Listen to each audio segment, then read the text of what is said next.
So now we have the Queen of Swords. This is the third level of maturity when it comes to the court cards and through the elements. First we have the page, then the knight, now we have the queen.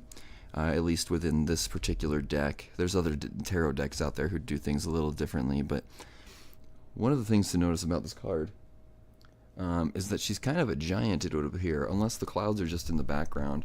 A lot of these court cards, sometimes it makes them look like they're huge, but then other times they're not so huge. It's kind of interesting. And I think this is indicating that this is a very emotional kind of card. It's the emotion that comes along with the sense of mental clarity.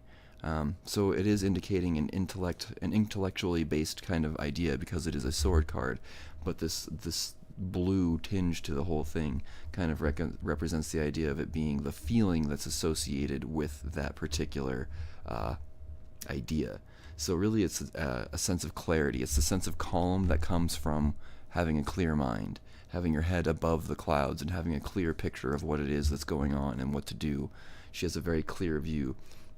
Kind of a cold and calculating kind of emotion, but it's still an emotion of, it's still pretty positive in the sense of just having clarity. You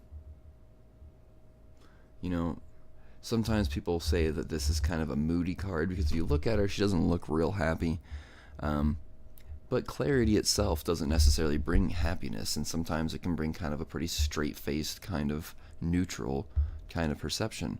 And I think that she looks much more neutral than she does look unhappy, in my opinion. And she's just, you know, it's a purely intellectual kind of card. It's the feeling that comes along with being clear-minded.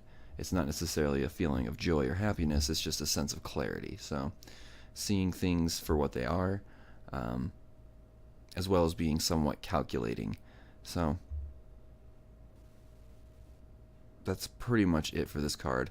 I think that we'll just leave it at that for now. Thanks for watching, and I'll see you in the next video.